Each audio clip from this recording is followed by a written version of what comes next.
What's going on, folks? Ted from Nerd Immersion here, and if you missed it the other day, a couple days ago, IGN did show us the 2024, or actually technically 2025, Monster Manual cover. If you've seen lately and following what's been going on the channel and in D&D in general, they've been announcing slowly the base version of the cover, and then shortly after that, the collector's edition version of the cover, as we are going to have a limited edition cover for all of the core rulebooks. Now, the Monster Manual is the only one of the 3 core rulebooks to come out in 2025. The others will be later this year, with the Player's Handbook first, followed by the Dungeon Master's Guide later on, and then February, I believe, of next year is the Monster Manual.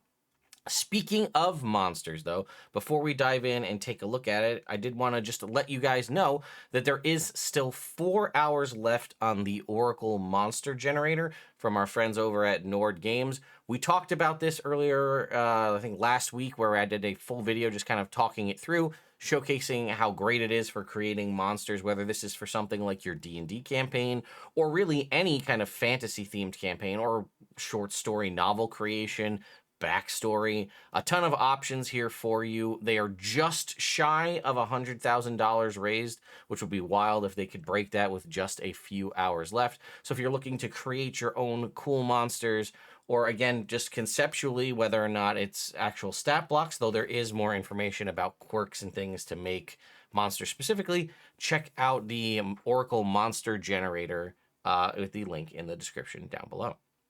So, that being said, here it is in all of its glory, the D&D 2025 Monster Manual. You're going to see a lot more. Usually, I mean, if you look at the 2014 version, it just basically had a beholder on it, just one monster. We are flush with monsters on this cover. So you can see here we obviously have the beholder still being front and center here, but we also have what looks to be, I think, the new kind of like, we'll call it iconic wizard from the art that we've seen from the Player's Handbook. We've got Minsk, and right down here is Boo. And then we can see a couple of other creatures. We see a variety of tentacles in the background, which could be a kraken or any means of tentacled beast, which unfortunately has one of the adventurers here. We have a mimic right here in the front, displacer beast off to the side. I'm not entirely sure what this is over here. We got a couple goblins, which look a lot more menacing, and then a gelatinous cube. And if we scroll down, it does showcase the back cover, which has some really awesome new art for a variety of creatures. Now, you'll see some that you recognize here, right?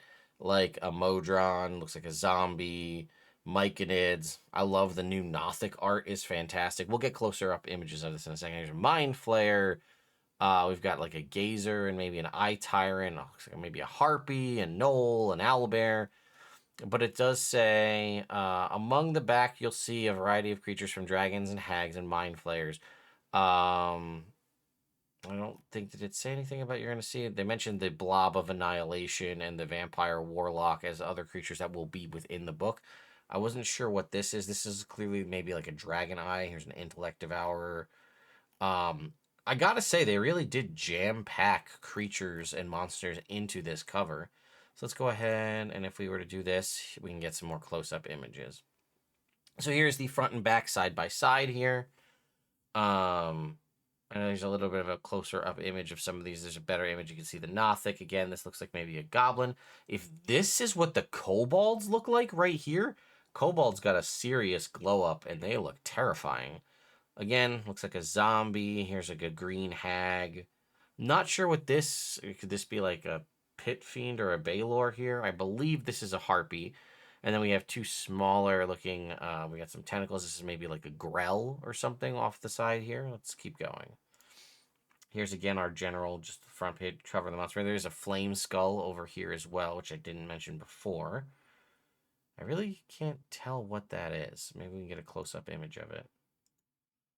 No, I think we're just going to get renders of the sides.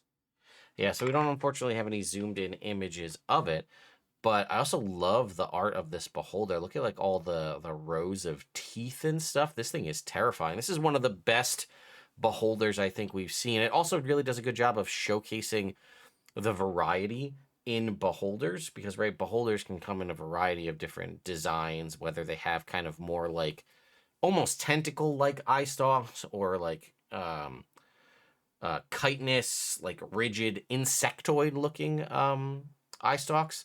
So I really, really like the change of the design here for this one on the front cover.